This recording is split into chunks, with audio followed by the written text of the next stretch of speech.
wabarakatuh. Halo semuanya, selamat datang di Skena, kilas tentang dunia. Yap, ini merupakan segmen terbaru dari YouTube channel SKI. Nah, di sini kita akan membahas mengenai berbagai fenomena juga kebiasaan manusia dunia yang menarik juga unik untuk kita bahas. Nah, di sini kita akan menelisik lebih jauh, kita akan ngobrol-ngobrol dari pendapat juga pengalaman berkaitan dengan fenomena tersebut. Dan terakhir kita akan berikan pandangan sesuai dengan kaidah dan Islam yang benar. Nah, sebelum kita masuk ke pembahasannya, kita perkenalan terlebih dahulu kali ya.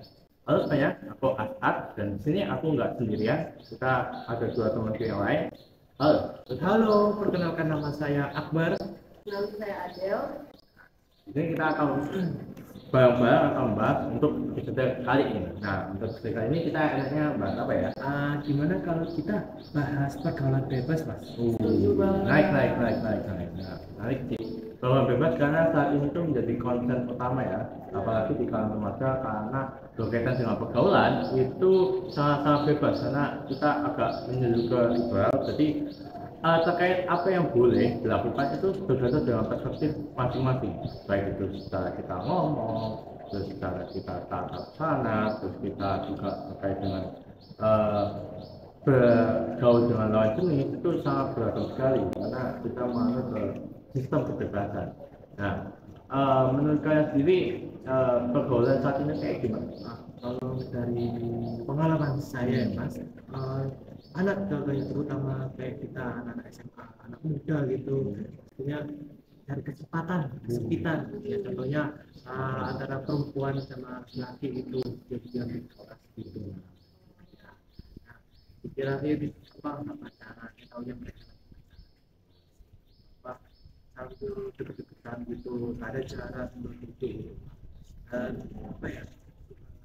Ya pembahasannya selalu hal-hal yang apa ya sensitif gitu ya agak tabu gitu. Kalau sendiri kayak gimana? Kalau dari aku sendiri, soal pergaulan bebas itu setuju sama Mas Asad. Sekarang itu udah liberal banget, kayak bebas lah. Kayak seakan-akan nggak ada yang mengatur tentang itu. Udah gitu, itu didukung oleh orang-orang yang terdekat dari kita, kayak misal keluarga, teman, kayak kamu kok nggak nyari gandengan sih gitu, emang mau jomblo seumur hidup gitu.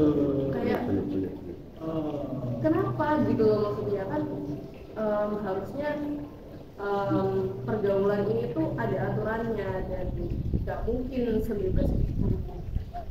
Kalau pandangan dari aku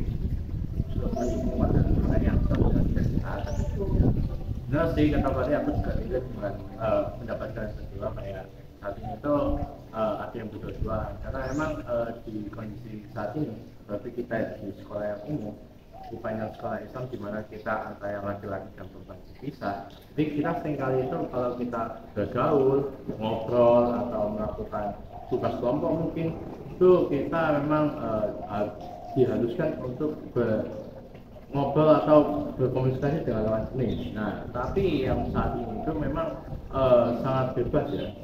Mereka tidak tahu aturan yang seharusnya dia lakukan, sehingga apa yang dilakukan hanya berdasarkan apa yang diyakini. Ya, juga disupport sama orang-orang sekitar kayak yang tadi, ayo kamu mending pacaran. Terus juga saat ini itu tren yang dikembangkan yaitu menyukai yang berbau ke romantisme. Karena romantisme ini kita tahu sendiri kata-kata yang berkembang kayak insting spesial, ATS, hubungan sama status, terus sama TTM, teman tapi mesra, terus apa lagi kayak backstreet, terus tadi ship. Nah, itu kan pengalahnya pada yang cenderung ke romantisme. Kayak yang tiga tadi, yang tiga awal itu kan kayak yang jeleknya. Nah, tapi yang dia inginkan itu ke yang namanya itu pacaran tadi. Titik dimana mereka sukanya itu di pacaran. Kalau dia udah sampai titik dia melakukan pacaran, maka dia kayak, wih kalian hebat ya, udah debatan dan sebagainya. Malah kayak udah sekarang biasanya PC-nya tuh PC-nya kayak dibangga-banggain kan, minta PC padahal itu hal yang buruk, tapi malah dia narik tuh. Ini ada tambahan dari saya. Sebenarnya manusia itu pasti ada yang merasa suka dan kagum sama cewek sama cowok gitu. Dan pasti kan ada merasa suka dan kagum. Pastinya kita juga harus tahu namanya menjaga pandangan, jaga jarak, dan juga pembahasannya kita juga jaga gitu. Kenapa kita tidak terjerumus yang namanya godaan syaitan? Ya kenapa? Syaitan akan menggoda kita hal yang kecil menjadi hal yang besar. Ngomongin soal dari hal yang kecil menuju hal yang besar, ini ada satu cerita menarik tentang seorang ahli ibadah yang awalnya tuh mencarinya tuh akhirat. Suatu ketika si ahli ibadah ini dikunjungi sama 3 orang pria lah istilahnya. Mereka tuh minta tolong kayak kami percaya kok Anda kan ahli ibadah, Anda bisa menjaga kehidupan kami. Nah, awalnya si ahli ibadah ini dia menolak, tapi kok kayaknya mereka percaya banget. Udah akhirnya diberikanlah si adik perempuan itu ke ahli ibadah ini. Awalnya sih mereka sama sekali gak interaksi, tapi lama-kelamaan yang awalnya mereka cuma berbicara dari balik pintu, tiba-tiba si ahli ibadah ini udah berani masuk ke kamarnya si adik perempuan ini. Terus kok awalnya gak ngomong yang gimana-gimana, kok tiba-tiba jadi ngerayu itu. Akhirnya terjadi hal yang tidak diinginkan, itu zina. Si adik perempuannya hamil. Setelah si adik perempuannya hamil, ya kan dong si ahli ibadahnya yang awalnya dianggap orang jujur buat ahli ibadah, kok bisa kayak gini. Akhirnya dibunuhlah si adik perempuan itu. Dan atas izin Allah, kakak laki-laki dari adik perempuan ini tuh bisa mengetahui kalau misalnya si ahli ibadahnya udah gak benar. Dari yang awalnya cuman kayak interaksi, cuman ngobrol, sekedar ngobrol aja bisa sampai ke zina. Berarti kan step by step setan ini gak langsung kayak zina dong, gak mungkin. Bisa aja kayak setan tuh mencari jalan lain, kayak awalnya kayak jalan tangan dong, kayak itu sampai akhirnya bisa jadi hal yang besar. Berarti setannya mission complete. Harus pakai kacamata. Yang bilang sih aku bodoh lah ya, tapi relate doang kadang-kadang yang dimana kita pada awalnya itu pasti agak tanggung pada yang satu perempuan, tapi ketika satu itu muncul itu pelan-pelan pasti akan meningkat dari kenalan, terus kita mungkin ngajak ngobrol, terus akan merayu, terus kalau udah tahap penuh kita berangkala sampai kadang-kadang dan yang paling ujung yang dikhawatirkan itu yang zina tadi. Itu benar sih. Saat ini tuh banyak sekali orang dimana mungkin mereka tahu bahwasanya pacaran itu dilarang. Nah itu dosa. Kita nggak boleh dosa, nggak boleh melakukan pacaran karena dosa. Nah, tapi mereka itu nggak tahu kenapa alasan dari pacaran itu dilarang. Karena saat ini tuh dosa itu kan nggak kelihatan, tapi mereka itu apa ya aja. Kayaknya nggak apa kok, nggak berdampak langsung kan gitu. Tapi yang dikhawatirkan yaitu tadi yang awal menjadi yang kecil itu kalau diteruskan nanti akhirnya itu zina. Nah, zina ini yang sangat-sangat dihindari oleh agama Islam karena itu merupakan suatu dosa paling besar dan paling kecil. Hal yang kecil jadilah hal yang besar, kayak pepatah sedikit demi sedikit lama-lama jadi bukit ya. Terus yang aku ini itu ada namanya itu pacaran syariah. Ini 2 kata lucu kan? 2 kata lucu banget itu mas. Pacaran syariah yang notabene yang tadi kita bicarain bahwasanya nanti bisa mengarah ke yang buruk, ke zina. Berarti kan pacaran ini negatif. Yeah. Kami yang namanya syariah yang positif, negatif atau positif tetap negatif lah. Iya. Ini yang sebenarnya salah persepsi. Mungkin kita maloknya juga kok cuma namanya ya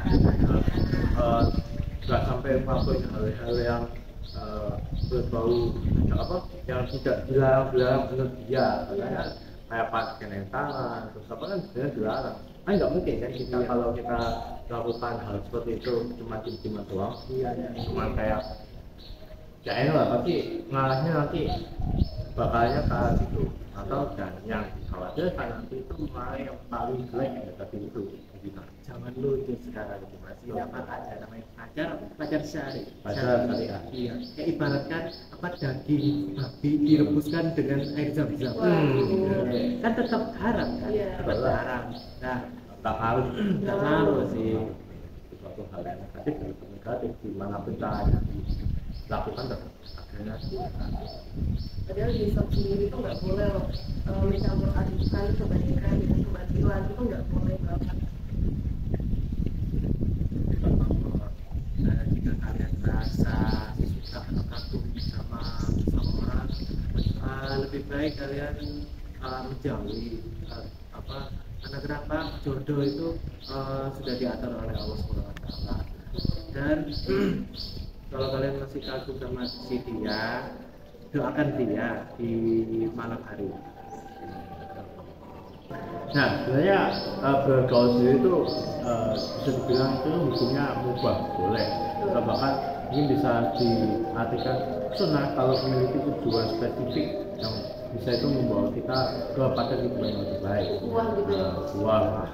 Nah, seperti yang pada firman Allah SWT dalam surat Al-Hujurat ayat 13 yang artinya seperti ini, wahai manusia, sesungguhnya kami telah menciptakan kamu dari seorang laki-laki dan perempuan.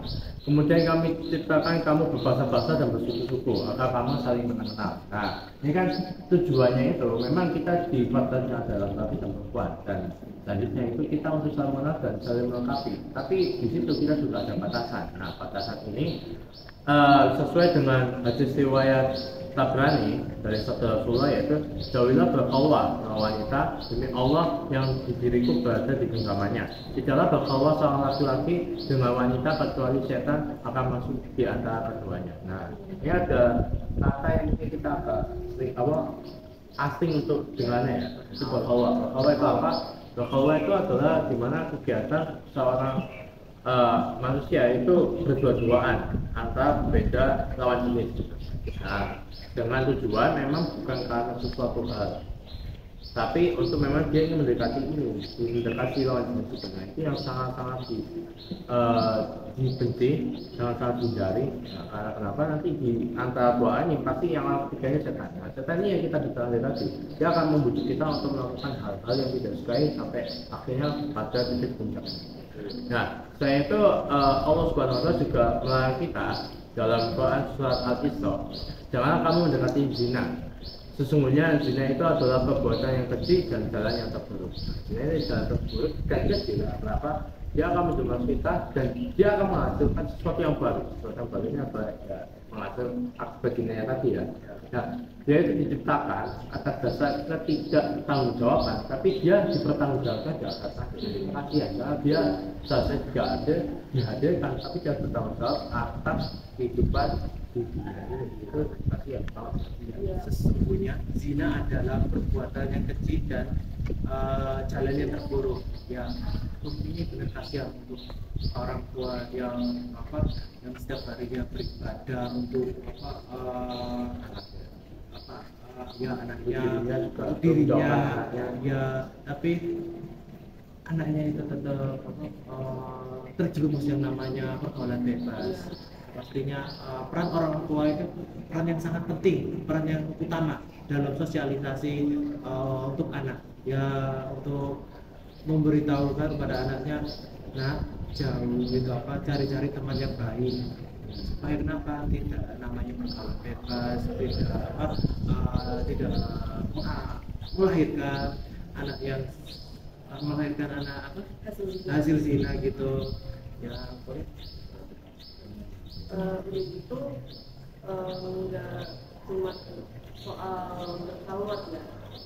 Sebelum ke berkhawat ada juga hadis yang Tabrani yang berbunyi lebih baik bagi seorang laki-laki ditusuk kepalanya menggunakan pasak besi dibandingkan menyentuh wanita yang bukan mahramnya.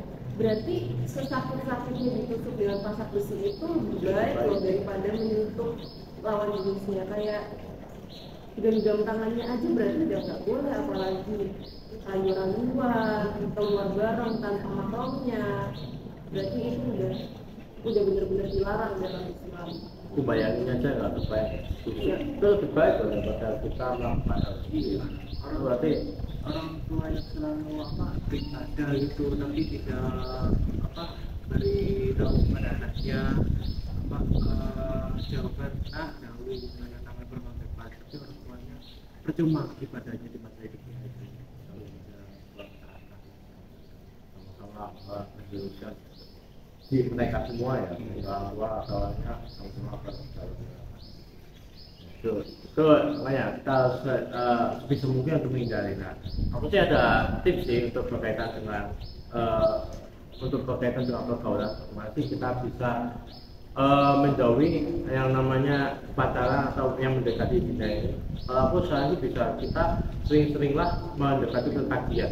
Kita ke kajian, kita akan mendapatkan dua manfaat. Pertama, kita akan selalu mendengarkan ilmu-ilmu baru, juga termasuk salah satunya yaitu yang mengingatkan kita akan kewaspadaan atau bahayanya dari mendekati diri ini. Juga kita akan aware terus dengan kita mendengarkan itu. Dua, kita juga akan bertemu dengan orang-orang yang baik, terus juga kita juga terpisah sehingga kita akan membiasakan diri dengan lingkungan yang dimana dua masa yang berbeda. Jadi tidak yang dicampurkan, enggak ketika kita bersama yang laki-laki kita tahu bagaimana kita bersama, dengan yang cewek kita juga bisa membatasi, juga belajar bagaimana cara kita untuk berinteraksi dengan yang lawan. Iya, saya setuju dengan poin-poin yang harus kita jauhi persoalan ini. Benar, mendekati yang namanya kajian. Terus dari saya HTS harus tetap sholat. Kenapa? Kalau kalian punya masalah dalam kehidupan, kembalikan pada Allah. Itu Allah sangat mencintai pada umat-umatnya yang penuh dengan dosa, tapi dia itu tetap kembali pada Allah Taala. Tapi Allah sangat membenci pada umatnya yang merasa soleh atau selalu mengaji itu, tapi dia tidak merasa bersalah. Kalau dari aku sendiri mungkin kita tuh harus lebih, benar kata Mas Eka tadi, harus sering datang ke kajian biar ilmu kita tuh nambah. Jadi kita juga harus mencari ibaratnya teman-teman yang baik kan dari kajian tadi itu bakal menghasilkan. Misalnya kita awalnya datang ke kajian awalnya cuma sendiri, terus kok pas di kajian itu kita ketemu sama teman kita yang sama-sama lagi menuju tahap atau proses hijrah, sehingga kita itu termotivasi buat menjauhi lingkaran zina atau pacaran ini. Selain itu juga kayak kita tuh harus berhenti menormalisasikan yang namanya pacaran. Kayak intinya pacaran itu jangan sampai jadi hal yang biasa, dan pacaran ini jangan sampai ibaratnya kayak hubungan suami istri lah, nggak boleh sampai kayak selayaknya suami istri yang sudah punya hubungan istri. Ya, itu sih dengan tadi kan kita kajian kita sama dengan komunitas baru yang lebih positif. Harapan itu menjadi teman-teman sportif kita untuk mencari jalan yang sama-sama berjalan. Itu juga bisa membantu kita dalam untuk beristiqomah, karena istiqomah ini sangat sulit, tapi kita harus dengan istiqomah kita akan selalu terbiasa, menjadi sebuah kebiasaan sehingga apa yang kita lakukan akan jauh lebih mudah. Karena kalau kita mulainya dari awal itu pasti sulit, tapi kalau dari istiqomah jalan itu pasti akan mudah. Dan dengan supportif jauh lebih mudah untuk mencapai itu. Nah, setelah itu ada tips juga untuk kita mencari teman-teman yang baik. Aku mungkin bisa ini sih, kita harus meyakinkan diri kita. Maksudnya gimana, kita harus speak up sesuai dengan apa yang kita pikirkan, apa yang kita menjadi teman kita. Seperti misal kalau kita nggak mau boleh ini, kita bilang kita nggak boleh. Kita kalau kita harusnya melakukan ini kayak ayo kita sholat atau apa, kampanye yang nggak sholat juga kan, atau kita nggak boleh pacaran, kita nggak boleh. Nah ini nggak apa-apa, tapi tidaknya kita beberapa kali menunjukkan, sehingga mereka akan aware atau membatasi baik dirinya ke kita. Oh ini enggak supaya begitu aja. Saya juga jadi kayak ya kan menjadi diri kita sendiri, jadi kita nggak mengikuti mereka yang kita sedikit naik gitu. Itu intinya itu kita istiqomah dari teman yang berbeda dan kita karena bisa mencari teman yang sesuai dengan kepentingan kita dan sesuai dengan arah kita. Ini saya tambahin dari saya ini benar dari kata dari Mas Asad bahwa untuk mencari teman atau mencari supaya kalian tidak namanya tertutup dari zina. Yang pastinya cari teman yang apa yang benar ya contohnya mau mengajar sholat gitu loh. Kalau misalnya kalian mengajak sholat ke temanmu tidak mau, lebih baik kasih tahu kepada teman-temannya apa lebih baik sholat berjamaah daripada sholat sendiri. Kita kasih manfaat-manfaat. Ya. Contoh, kamu harus sholat. Iya, pakai cara yang hitungannya apa ya? Mengajak yang hitungannya bisa menggairahkan, tidak Mempersuasif. ya persuasif betul. Ada benefit. Nah, bukan kayak yang interaktif kayak gitu tapi persuasif. Yep, mungkin cukup sampai sini pembahasan kita pakai gambar yang cukup menarik ya. Nah, kita sudah aware sehingga kita nanti dengan adanya topik ngobrol ini kita akan selalu menjelaskan pada komunitas yang lebih baik, protokol yang lebih baik, dan kita terhindar dari pergaulan zina. Ini udah masuk ke penghujung acara. Kita mengucapkan waalaikumsalam. Jazakumullahu khairan. Syukron. Terima kasih. Wassalamualaikum warahmatullahi wabarakatuh. Bye semuanya.